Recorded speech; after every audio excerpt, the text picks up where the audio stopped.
Ladies and gentlemen, please welcome your panel on Shifting Tides, How CEOs Navigate Today's Challenges, moderated by Editor-in-Chief of Yahoo Finance, Andy Serwer.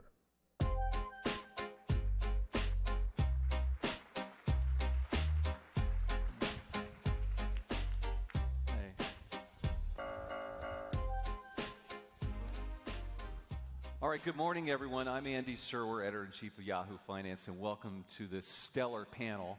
We have an incredible lineup here of super accomplished CEOs who are leading some of the most iconic companies on the planet, and I will introduce them to you right now. On the far left, David Solomon, Goldman Sachs. Barbara Humpton, CEO of Siemens USA. Jeff Harmening, CEO of General Mills. To my right, Carmine DiSibio, CEO-elect of EY, July 1st. And then to the far right, Bob Bakish, Chief Executive of Viacom. So I think this discussion is really all about how the responsibilities of the chief executives have changed. And if you think about it this way, so traditionally being a CEO, you had 10 Qs, 10 Ks, annual reports, annual meetings, board meetings, operating heads, strategic stuff, a little M&A, then you do some succession, you're gone. And that's all very, very different right now. And I think over the past 5 and 10 years, there's been a whole host of new issues, things like diversity and inclusiveness, sustainability and the environment, privacy, and those types of issues, along, of course, with technology. And I think the point is that while maybe 10 years ago, these were sort of peripheral issues, you'd bring someone in once a quarter to maybe have a little conversation, put something in the annual report. These are all very core issues, and increasingly they're core to the business. So it's not something you just like bring the person in anymore. It actually entails working with all the constituencies that a CEO has to engage with. So, of course, employees and shareholders and business heads, et cetera. So the discussion today, I'm sorry to be a little bit long-winded, is about how, David's looking at me like, come on, it's about how you guys at all of your companies are changing and engaging with your constituents with regard to these historically non-core issues that all of a sudden have become very, very core. And with that, I want to turn to the chief executives, and maybe David, start with you and ask you, so with all these types of things to choose from, say diversity, inclusiveness, all those things that I talked about, never mind technology, how do you choose which ones to focus on with regard to Goldman Sachs? And are they things that you're interested in personally, or do they speak to the line business of Goldman? Well, thank you for having me. I'm happy to be here with all the other panelists. You listed a bunch. Every single topic that you listed are things that we're focused on at Goldman Sachs. We're focused on them because they're relevant to Goldman Sachs, they're relevant to our clients, they're relevant to our shareholders, they're relevant to our employees. And so I don't think you have the luxury of picking and choosing. I think these organizations that we all run are big, complex global platforms. And as you're involved and engaged in big, complex global platforms, you have to have a system, for appropriately addressing, working on, making progress on all these issues. I think one of the biggest evolutions for me, just personally, in making the transition, I'm a new CEO, only 7 months, is I've always thought about perfection in the context of everything I've done. Now I think much more about progress. So, how are you making progress on these issues as opposed to perfection? But I think they're issues that we all have to wrestle with. Bob, let me go over to you. Obviously, your business is about content creation to a great degree. You have audiences out there that are global, that are diverse. Does that mean that's sort of a key area for you to focus on? Yeah, sure. Look, I look at the role of CEO as leading a company through what is clearly, a changing marketplace. As you point out, we do that on a global basis. And, in that role, you certainly need to have a plan. You need to have priorities. Part of that gets to making sure you can execute well. And part of executing well goes to the culture of the company, which, is really core for not only attracting employees, but retaining them and having them do their best work. And so in that regard, we have a set of priorities. And many of them actually trace back to our audiences. We've long been, yes, a content creation company, but really one that is passionate about the audiences we serve, be them children, be them young adults, be them adults all around the world. And we think we're able to do our best work when our company mirrors those audiences. So from a composition standpoint. So things like diversity and inclusion, whether that's related to gender, whether that's related to visual diversity, whether that's related to other forms of diversity, is very important to us and a priority. And again, it feeds this culture which allows people to do their best work and, quite frankly, stay and grow at our company in a world where there's a lot of opportunity. Barbara, I want to turn it over to you. So Siemens, working with industrial customers, and I think, for instance, about oil and gas with you guys, a lot of different types of businesses that you touch. And so perhaps climate change and sustainability are critical to what you guys are doing? You're absolutely right. Siemens is a company that has built its business strategy around global megatrends.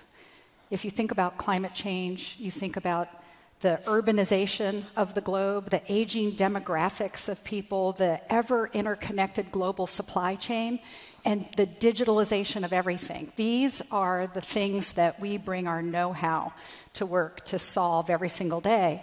And so I'd echo Bob's comment about alignment, getting the cultural alignment, knowing that we're building a workforce that is dedicated to solving these problems.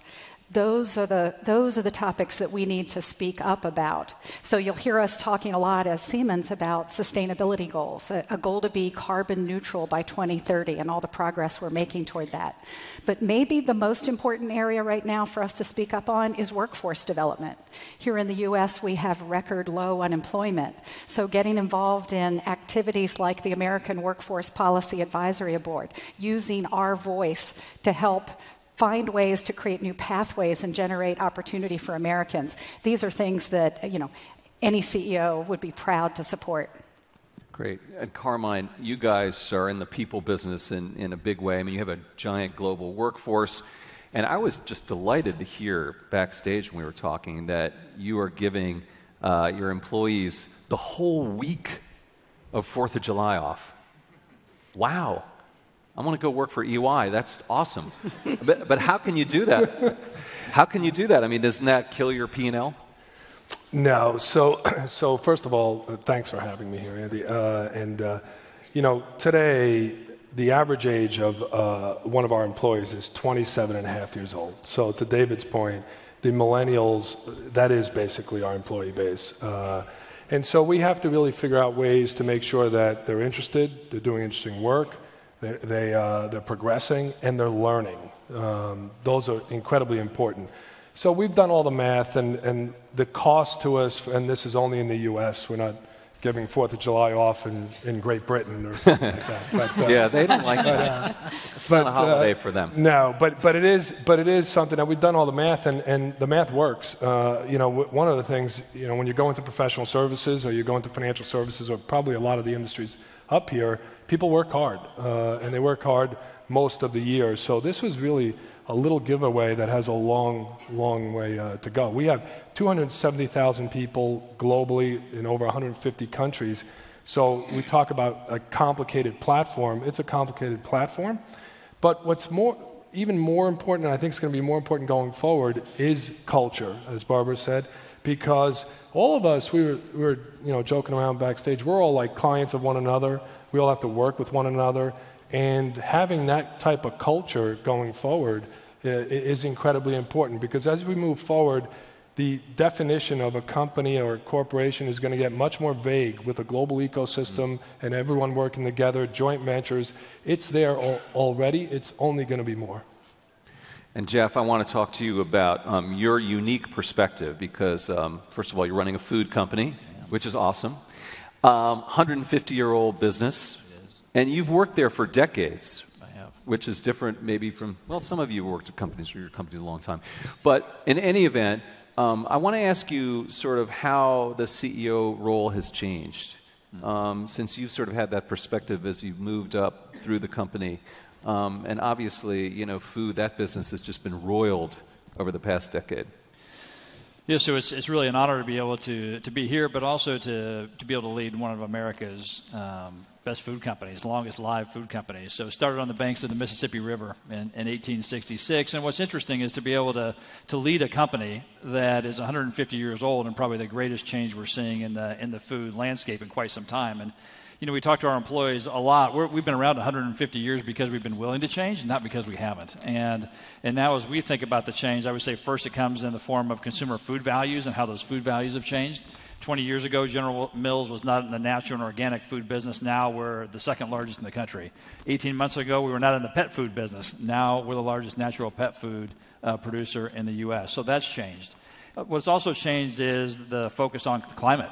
And the food industry contributes a lot to climate change. And so General Mills is really involved in a lot of sustainable agricultural practices, things like regenerative agriculture, which we're really proud of, which we're really going to need in order to prevent climate change. And then finally what's changed is really demands on inclusiveness. And General Mills has always fostered a culture of belonging that's never more important than it is right now. So in 2012, General Mills supported gay marriage in Minneapolis. Very proud of what we have done there.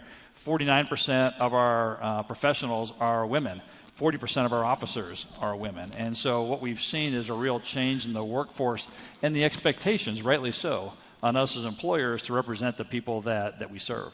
So let me just follow up quickly on that gay marriage. How was that an issue that came to the fore at your company? I mean, why did you guys decide that was important?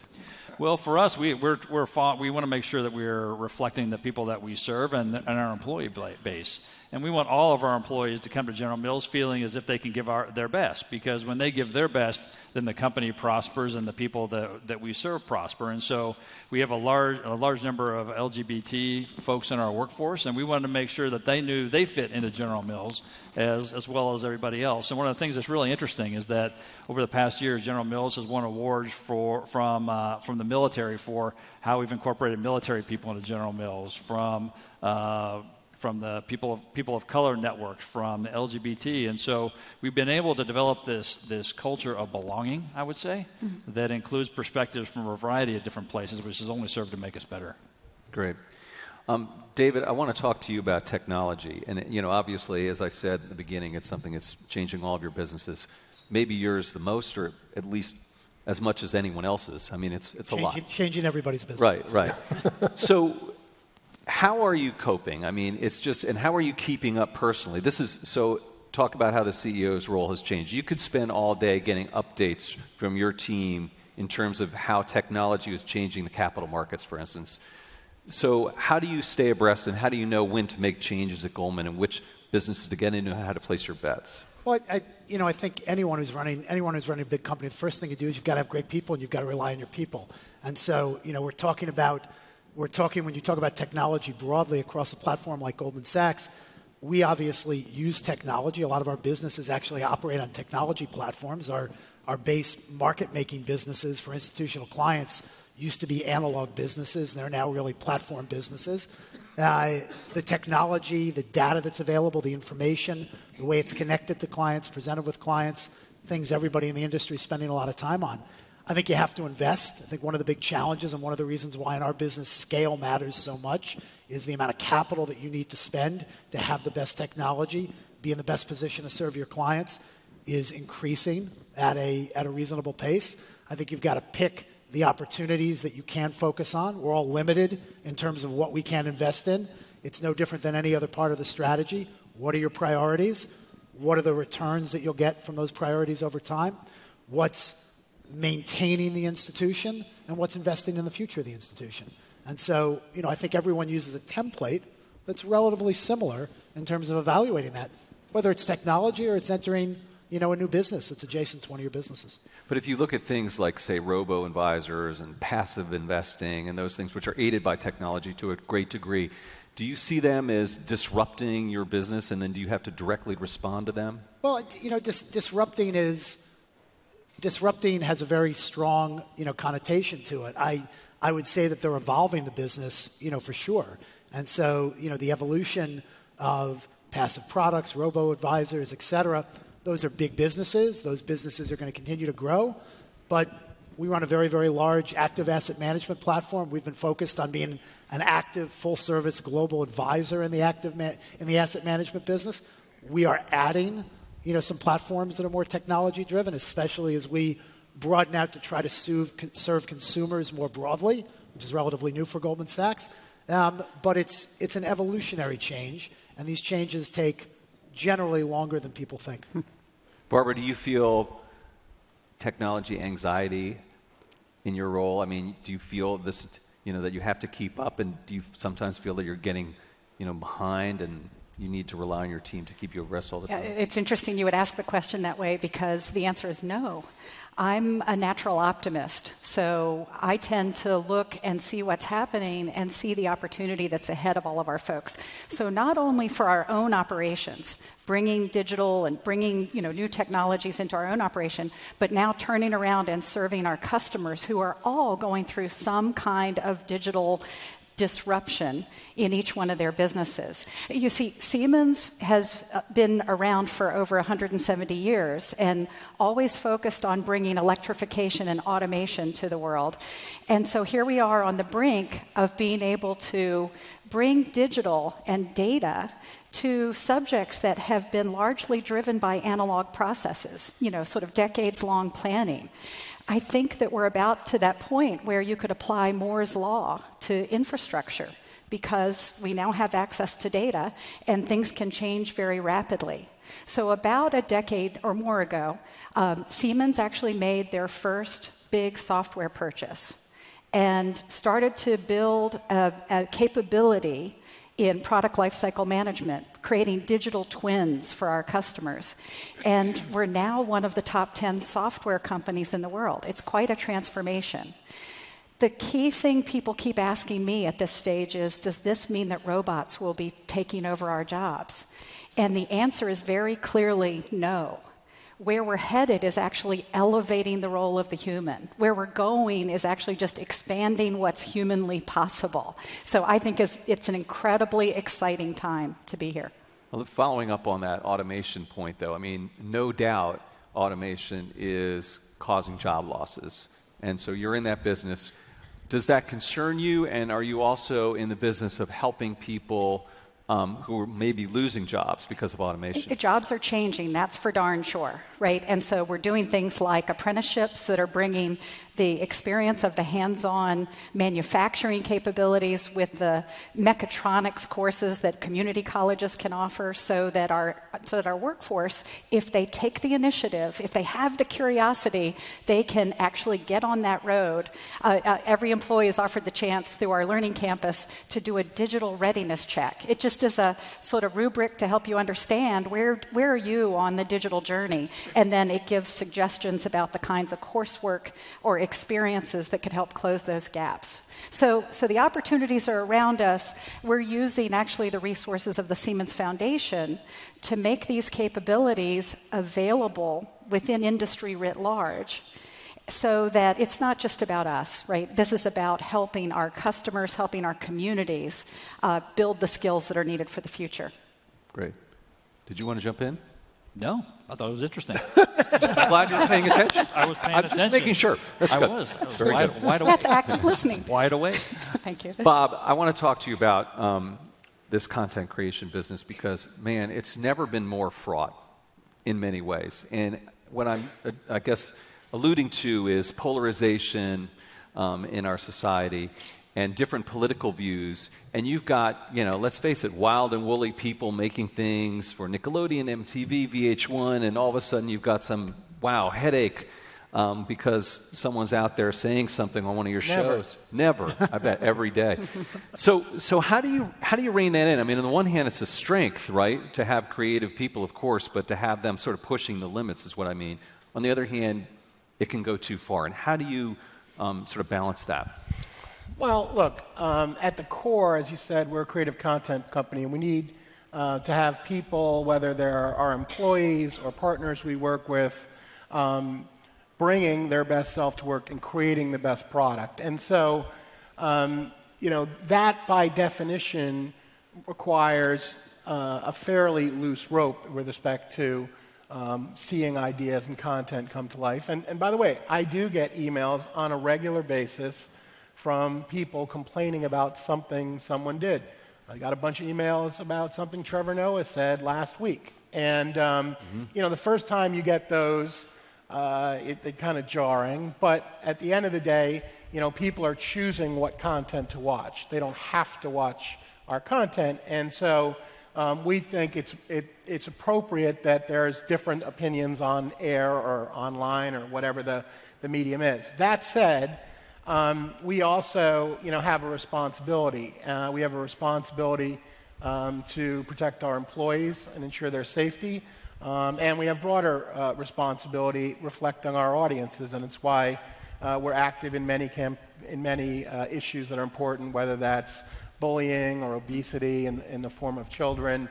And there was a case a couple years ago where there was a particular piece of content that was made that depicted something that we thought was risky, particularly in some places outside the U.S. And we made a very unusual decision to limit the access to that because we didn't want to put our employees at risk. But that is a very long-tail probability thing. In general, look, you never know where the next hit is going to be. That's sort of like the magic of the entertainment building. One of our competitors, you know, has a film that did $1.2 billion in the last few days, and I think everyone thought it would be a big movie, but that's a really big movie. And last year we had a film called Quiet Place, which was a very inexpensive movie to make. I had great talent in the form of John Krasinski and his wife Emily Blunt in it, but it caught something on people, and it turned out to be a much bigger movie than we thought. And you know, that was just a cool, creative idea that someone came up with that we executed well against. So you don't want to keep it too tight. Right. You know, you have to let stuff flourish, and you have to recognize that not everyone's going to like it. And by the way, lastly, in this social media-infused world, which, by the way, is what I think is really driving all the polarization, because theoretically, it lets everyone have a voice, but in reality, the only voices that cut through are the extreme voices, and they drown out everything else, and that's a problem, I think. But net, you're going to hear about the stuff you're doing, good, bad, or not indifferent. You're going to hear the good or the bad. Just to follow up, so do you have mandates that come from your office in terms of, hey, why don't you guys create some content about bullying, or let's make sure that your shows have this much diversity, or let's make sure our slate of movies has this, these different types of people in it? We certainly don't have mandates coming from my office on that. As a CEO, I believe you can only do a couple things. You can set a vision and a strategy, you can build a management team, and then you can watch the execution. And yeah, you can go call on clients from time to time or do something else, but at the core, that's not what you're doing, because you can't, not in a globe-spanning business. And so when you're setting a strategy, you're setting values and things like the importance of culture, the importance of diversity and inclusion, that you can do. But you don't go mandate, okay, there's half a dozen films have to do this, or these TV shows have to do that. No, you're building a management team, and your management team is executing. And if they're successful, they'll get more responsibility. And if they're unsuccessful, you'll make some changes and keep going. That's really the way you execute, because you have to rely on your team. There's no other way to do it. Great. Okay, Carmine, I want to ask you about a blockchain initiative that you guys have. And, you know, a lot of people have been running away from blockchain recently, or at least, you know, Bitcoin and crypto. And I know they're different, so don't tweet at me. But so why are you guys doing that? Yeah, so Andy, we started about 3 years ago. We hired our global head of innovation, and we put him in a group that reported to myself and Mark Weinberger, separate from our business. He's in Silicon Valley as a small group. And his job really was to come in and look at emerging technologies on the one hand, and also look to see how we can be disrupted. And I'll give you an example. When he first came in, the first thing he said is, well, the one area that EY operates in that could very easily be disrupted is tax. Because tax is all about data and technology, if you really look at it. And so, you know, to one of the points that was made earlier, we've invested heavily in data and technology around tax. It's something that we're doing more and more for our clients. And in this world of you have to focus on things that you're good at and whatever your core, most of our clients are not core at tax, so we're doing more and more of their tax work. That's how things are evolving. When you come to these emerging technologies like artificial intelligence, like blockchain, his group also started making sure that we were looking at these technologies in terms of how it can work on how we serve clients. And then we were able to distribute it through our organization. So blockchain is an example, and is, outside of crypto and so forth, but the distributed ledger. Right. We've been doing several projects around the world around, and this gets to General Mills, around authenticating wine and or food in terms of the entire supply chain. From wine would be an example. We've done 3 or 4 of these projects in Italy. We're doing a project in Japan around sake, that basically when you buy a bottle of wine, using blockchain, it could be tracked and traced all the way back to the grapes and the vineyard and so forth. And these are, that's a technology that, in my view, should be utilized much more broadly in terms of really authenticating what kind of food or drink or whatever it is. So we're doing a lot. That's one example. AI is another example where, we're creating artificial intelligence to be able to read contracts. So in so much of what we do, whether it's an audit or consulting work or whatever, we have to read a contract. So we're using, natural language processing and so forth to really be able to do that much faster, much more holistically. And we talk about disruption, and as David said, I don't think it's going to be disrupted like that, but over time, that will evolve. So we're very excited about how that's changing our business. And you might say, is that taking away jobs even from us? And it's not. What it's doing is really having our people do more interesting things at a younger level, which hopefully will enable us to retain our people more than in the past. That's the game. All right, you got your blockchain on? Got my blockchain on. Okay, good. Fully on. You got to have your blockchain on, because I want to really drill down a little bit into your business, because, as I said, it has been ugly, not necessarily for you so much as, the Kraft Heinz's, the Campbell Soups. What is going on in the food business, Jeff? What's going on? Well, I think, the first thing I would say, there's a lot of change with regard to consumer food values. And so you see that. People want fewer ingredients they can pronounce, no artificial colors and flavors. And so, you really have a choice. And I'm like you, I am an optimist. But I think if you're going to be involved in a world of change, then you need to change yourselves. And so, at General Mills, we've changed our product portfolio, but we've also changed the products within our portfolio. And for example, all of our cereals have no artificial colors or flavors or preservatives. And so we made that change, and a lot of people were really happy with that. But we started hearing from consumers about Trix cereal, and some of them were really happy, and some of them were really upset because they like their Trix. Like Trix the cereal, Trix are for kids? like silly rabbit Trix are for kids. Yeah. Rabbit, yeah.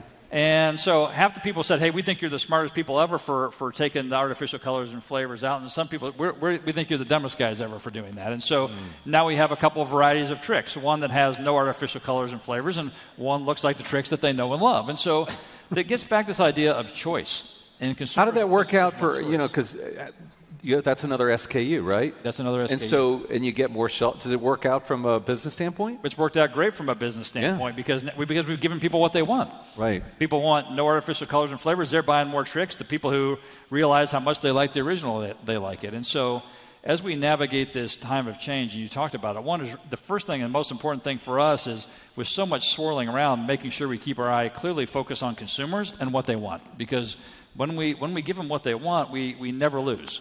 But when we get confused about other voices going on in the environment, that's when we get ourselves in trouble. And some people want natural and organic, and some people want unicorn-shaped marshmallows and Lucky Charms. And sometimes they want the organic in the morning, and they want the unicorn marshmallows and Lucky Charms in the afternoon. I'm processing that. Yeah, it makes sense to me. But I mean, again, I hope that it works out for the business. You could see giving people what they want, but you're increasing costs. So there's got to be some rationalization involved. Well, and you mentioned blockchain. I mean, there are a lot of people who want to know where their food comes from, and so. With Annie's, we've developed some products where we can trace it all the way back to the individual farmer with the farmer's name on the box on what they're looking for. Some people, that's not important to them at all, but for some people, it's really important.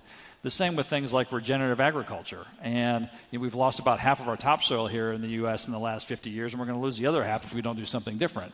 For some consumers, they don't care a lot about that, but we need to. Right. We need to care about that because we depend on the earth for our livelihood. And so we've invested in regenerative agriculture practices and have very specific commitments to generate 1 million square acres of regenerative habitat over the next 10 years. Cool. David, I want to switch over to you and ask you about your time in Washington recently, in the hot seat with the other bank CEOs and facing down those members of Congress. I mean, what is that like? How do you prepare? What is that like? I mean, and the reason this is relevant is because, you could say this comes with the territory now increasingly if you're a chief executive, being more public and explaining the business in the most public forum imaginable. What is that like? Well, it was a different experience. First time experience for me. My guess is it won't be the last. But just at a high level, I'd say, look, the transparency, this is part of the responsibility we have as leaders running big companies that have big platforms that are influential. The transparency is important for society, for the communities we operate in, and this is part of the process. I certainly spent a bunch of time preparing. I would say at the end of the day, I prepared more than I needed to, but I'm a big believer in be prepared. But it's a natural part of the process. It's a responsibility. I think sitting in one room, talking for 7 or 8 hours, with 2 short bathroom breaks is a long day for anybody. But generally speaking, I think we as leaders on our platforms have a responsibility to be transparent about what we're doing, why, how it impacts what we do that's good and beneficial to the communities we operate in. And I welcome that opportunity to participate that way. How'd you feel afterwards? How'd you feel that you did? I was glad when the day was over and we moved on to the next day. But it's a natural part of the process. And look, one of the things I know all the people on this panel will share, the visibility of running these organizations and what comes with it, and the way you're scrutinized is important but fair. Right. Anyone else here have to testify before Congress? Okay, not yet. You're alone in that Okay, camp. well, right. I want to, Bob, ask you a little bit about another controversial subject, and that is the Me Too movement, which has hit your brother company, CBS, very, very hard. And what do you see as your role as a CEO to provide leadership when it comes to making sure that doesn't happen to Viacom when it did happen at CBS in a very big way? Well, look, I think it goes to this topic of culture, and ensuring that your employees, again, can bring their best self to work, be comfortable bringing ideas to the table, be comfortable being in the workplace. And so, it goes to values. It goes to the construction of your management team. Our company is actually over 50% women in this particular area. We have more women on our board than virtually any other Fortune 500 company. Women very well represented in our senior ranks. But it's also, we have open lines and all kinds of transparency, and if there's issues, we just encourage people to bring them to the table so we can sort them out. And, knock on wood, we haven't had any massive issues. We certainly have had issues that we have to work out. But I do think at the core, it goes to culture. And, I think, years ago, I used to be a management consultant, and, we focused on business and all.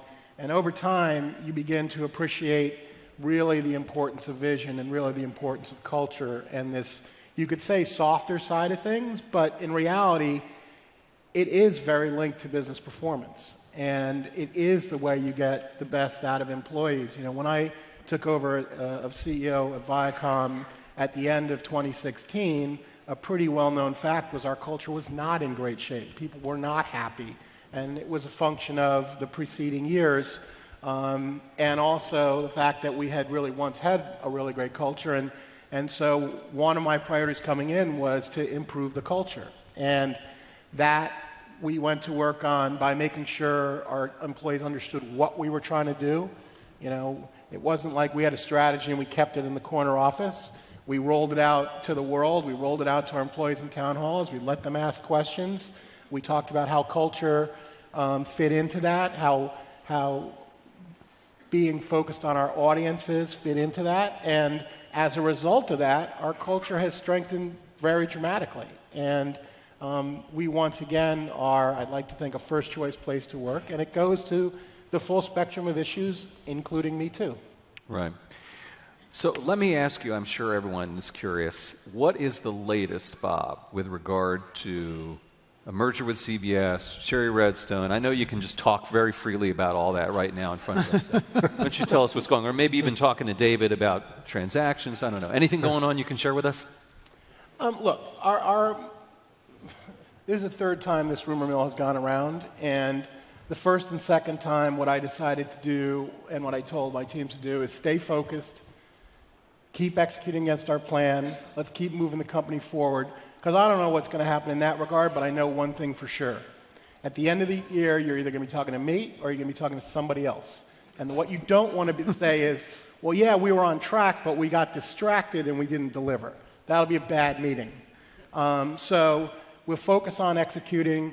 We just, as a virtue of that or extension of that, we just completed an acquisition of the largest free streaming television service in the United States, Pluto TV. Yeah. That fills out our strategy of being able to serve the free price point, something we weren't able to do before in our product line. So we got people focused on that. We got people focused on, we're coming up to the upfront season where we'll probably transact, I don't know, $2 billion of ad business in the next 4 weeks, maybe 6 weeks. So we're focused on that. We just finished a big distribution deal with AT&T, and so we're focused on. So that's what we're focused on, and that has paid great dividends for our company over the last 2 years. It returned it to growth. People will get an update on that in our earnings call a week from Friday. As far as the other noise, there's always noise. There's always distractions. You got to play through and see where it goes. All right. Good luck with it. Thank you. Barbara, I want to ask you to drill down a little bit more with regard to climate change. Mm-hmm. And I think that you guys said you're going to be carbon neutral by 2030. The UN has set some very strict mandates, I think the same date as well. So what is your responsibility as the CEO of Siemens USA with regard to achieving that goal and to actually, well, let me ask this. Do you have a role as a CEO to try to reach that goal for others outside of your company as well? Great question. Yes, what does the CEO do? The CEO has a vision, the CEO sets a strategy, right? The CEO creates a team and makes sure it gets resourced and then makes decisions day to day of, how are we doing against this overall plan? So with a really bold goal of carbon neutrality, you can imagine all of the very detailed pieces that need to go into the day-to-day transactions. That isn't anything that I can influence in the first hand. Setting the goal, though, is critical. The team is off working on initiatives like what happens to our fleet of vehicles. If anyone sees a white van with the petrol Siemens logo on the side, that's most likely someone from our infrastructure team or maybe our mobility team. Our healthcare team, huge fleets of vehicles that are carbon emitters. So we're big fans of what's going on in the electrification of mobility. But guess what? When mobility gets electrified and we change from fossil fuels into electricity, we need strong electrical infrastructure to be able to support that transition. We're making the transition, we're encouraging others to do the same, and that means we've got to be working with communities to get their power grids updated and get power to where the vehicles will be and where they'll need it. And then now look at the buildings. We have a fleet of buildings as well. And all of them are ripe for the kinds of energy efficiency things that can really make a big difference. But here's the secret. The secret is these things are great business propositions as well. In the cases where we've done the analysis of what does it take to make that transition, we're finding, yes, there is a near-term investment that needs to be made, but over the long term, after about the 5-year period, it just reaps rewards for the organization. So it's a great story of being able to talk to people about the positive effect on the balance sheet right. of making the kind of changes that are actually going to be the right things to do for sustainability. Right. Carmine, I want to ask you a little bit about, well, maybe some of David's new acquaintances, Alexandria Ocasio-Cortez, and also Elizabeth Warren, and others are calling for new tax policies and looking at income and wealth inequality. And I want to know if this is something that you feel that is in your purview. I mean, tax is something that is close to what you do. And so is this something that you guys are pointed towards? Is it a business opportunity? How do you view that? Well, we don't really think it's a business opportunity. It's probably more dangerous. But the real thought here is we were very involved in tax reform and corporate tax reform. And we do think that that has helped the economy in a big way. And it's something that I think hasn't been publicized as much as it should be. I do think we needed a corporate tax rate that was competitive with rates around the world. And we needed to make sure that capital came back into the U.S. or stayed in the U.S. So that's all been positive. It hasn't been received as positive, whether that's because of the way the media is or that there are other issues. But look, we have to figure out a way to deal with income inequality in the U.S. and around the world. And that's something that I truly believe is more focused around reskilling and education than almost anything else. But if it takes, that's going to take funding, and that's going to take funding probably from the government, but from all of our companies as well. And so we're all going to have to play a part here. But I do think income inequality is dangerous. It's something that we all need to work on. And we're trying to do our part, but it's an issue. It's an issue. Do you have any thoughts on that? Yeah.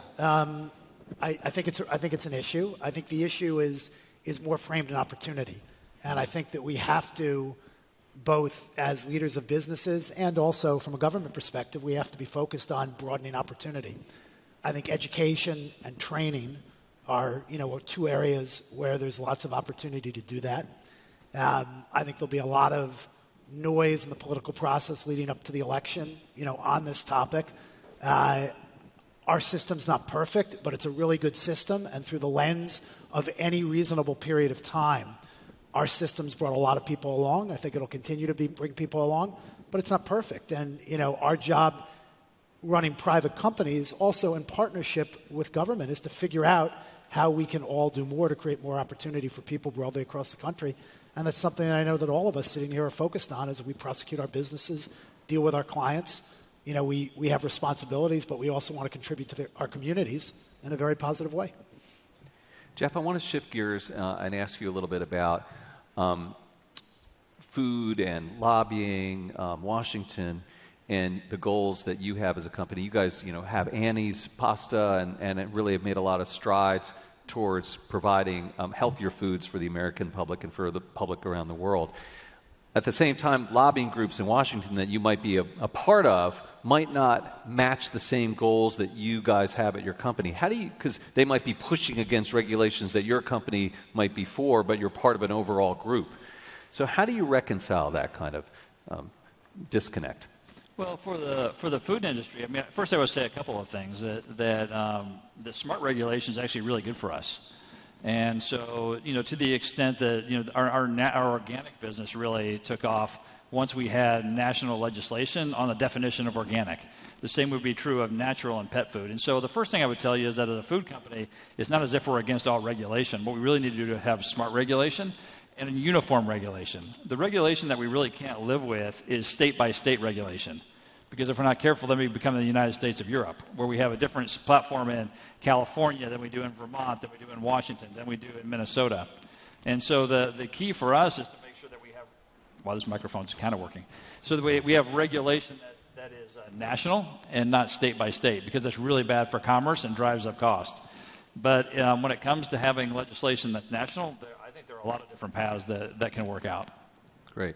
David, I want to go back to talk to you a little bit about leadership and authenticity and communication. We were talking about this backstage a little bit.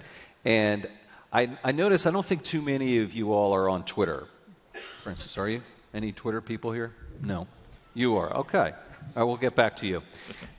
David, you're not on Twitter. You choose to be on Instagram. I'm on Twitter. I don't tweet. But you're on Twitter, but you don't tweet. That's tantamount to not being on Twitter. Not really on Twitter. I don't that know. doesn't count. Sometimes saying less is better than saying more. Yes, I hear you. So why did you pick Instagram and talk to us about that decision? Well, for starters, my predecessor Lloyd was a big user of Twitter, and he's a lot funnier than I am, and so look, these are communication strategies. I think one of the things we all think about is we all have different ways to communicate. We have to communicate with our people. We have to communicate with our shareholders. We have to communicate with our clients. We have to communicate with the world broadly who's watching what we're doing and what our businesses are doing. I think Instagram for us was an interesting platform to communicate first and foremost to our people. And I think Goldman Sachs, when you step back and you think about what Goldman Sachs is, we're a collection of people. We have 38,000 employees all over the world. It's a people business. We have people dealing with clients every day. And I needed a more modern way to communicate to a workforce that's 75% millennial, that's 60% 30 years old or less, similar to some of the characteristics that were described at the other end earlier. And this seemed like a new way to kind of evolve the communication. And candidly, the feedback's been pretty good. But we're thinking about lots of different ways that we can communicate. Some of it's on platforms like this, but others, I think one of the things in the world we live in is the visibility of a leader in a role to be connected to your clients, to your people in a more authentic way. That's been a real change. CEOs don't sit up in an ivory tower anymore, isolated. And if you do, by the way, it's going to be a very unsuccessful way, I think, to lead your organization. And so you've got to be a little bit more available, a little bit more vulnerable, a little bit more human, and you've got to be in touch. And I think these tools can be helpful in doing that. I think there are flaws with the tools. Bob, talked about some of the flaws too. But they're here to stay, and our job is to use them as effectively as we can. I want to come to Bob and talk about that. But the other thing that another way you put yourself out there, I should say, David, is you're a DJ, right? And so, you could, once you became CEO, you could have just stopped that. Right? Now, I'm the CEO. I don't DJ anymore. But you decided to continue it, right? Well, if somebody became a CEO and they said, well, I'm going to stop playing golf, would that be... it's a hobby. It's something I do. I'm a human being. Yeah.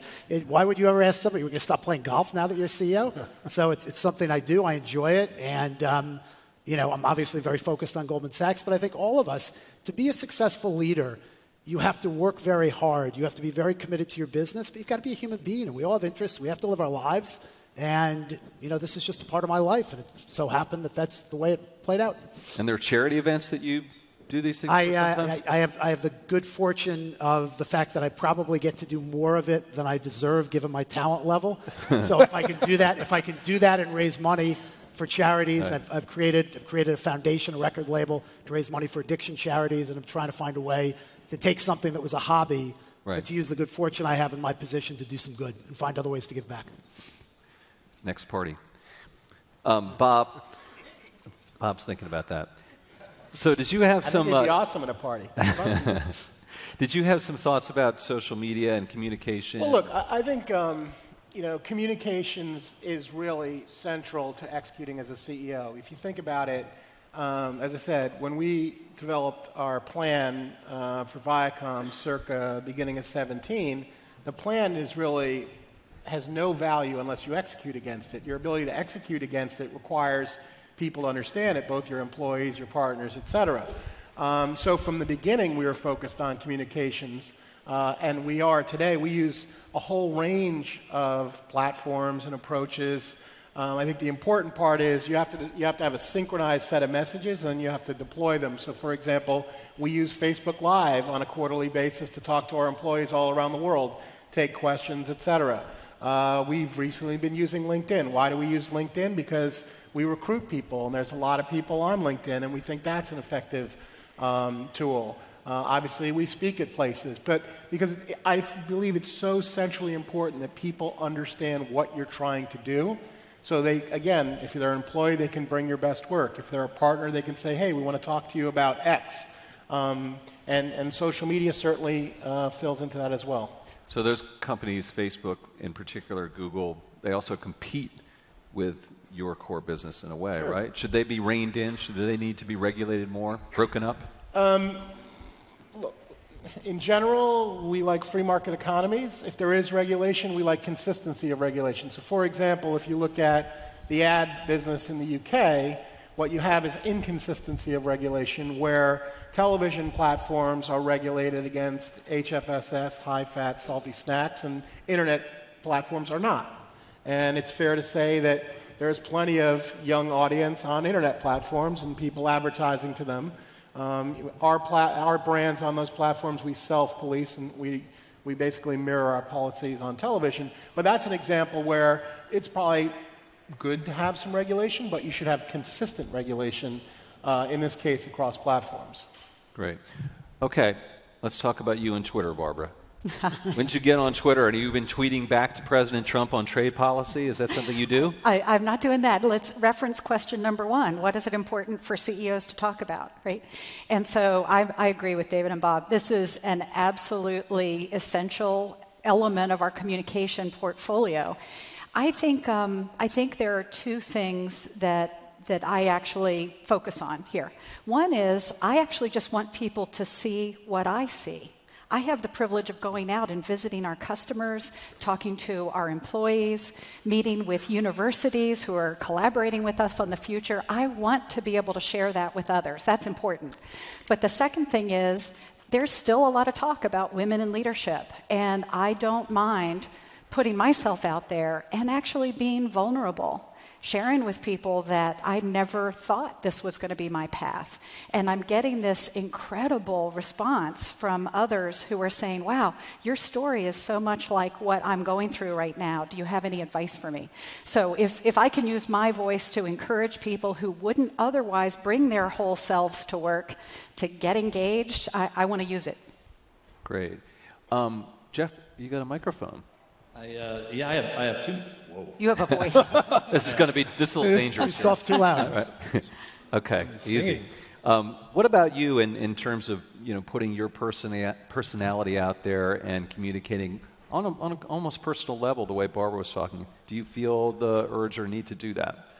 Yeah, I think the two keys to communication are really, not really what platform you're on, whether it's Instagram or Twitter or what have you, but it's really, are you authentic? And is your message clear and consistent?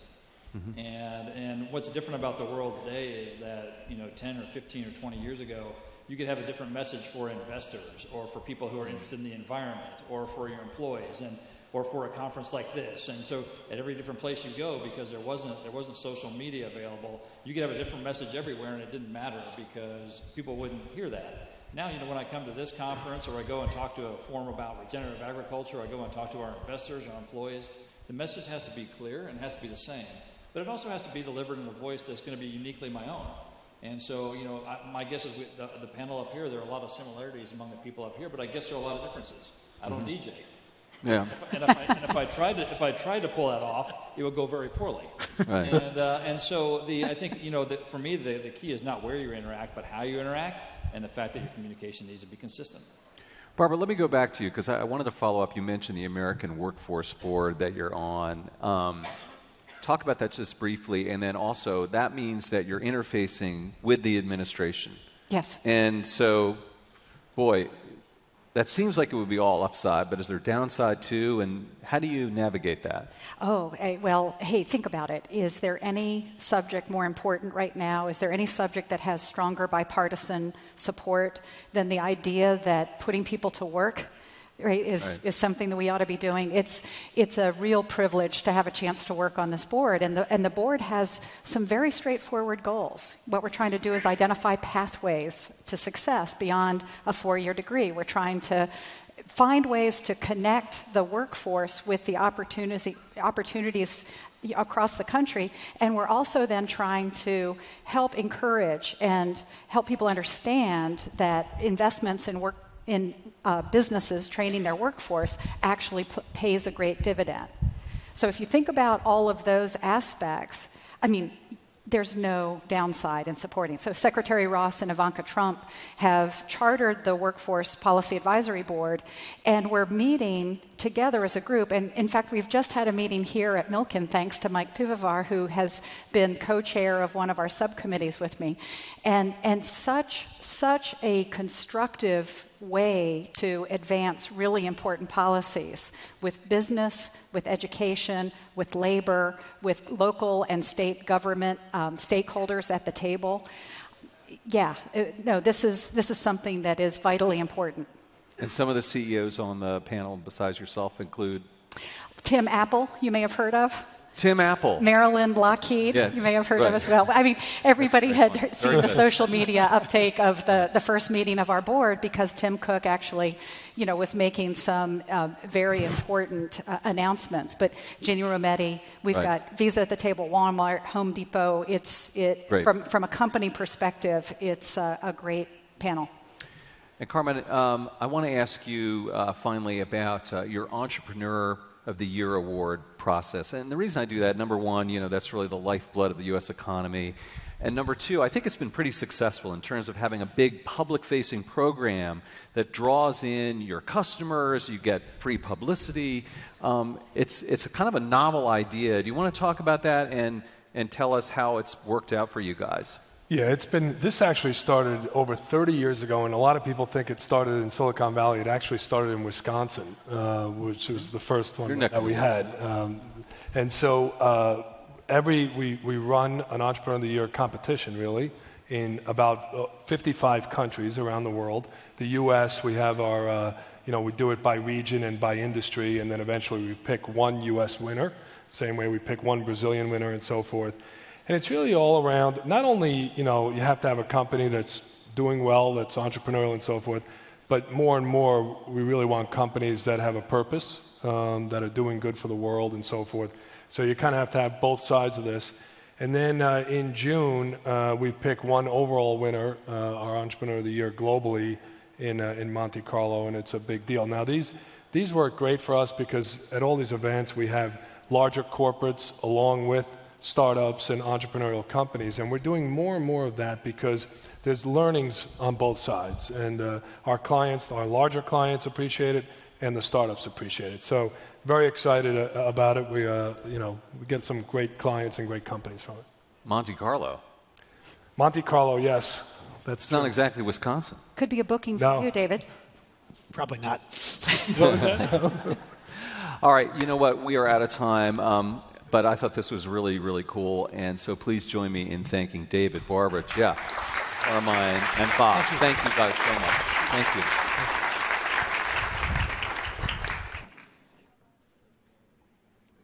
Thank you for attending. Please make your way to the next session.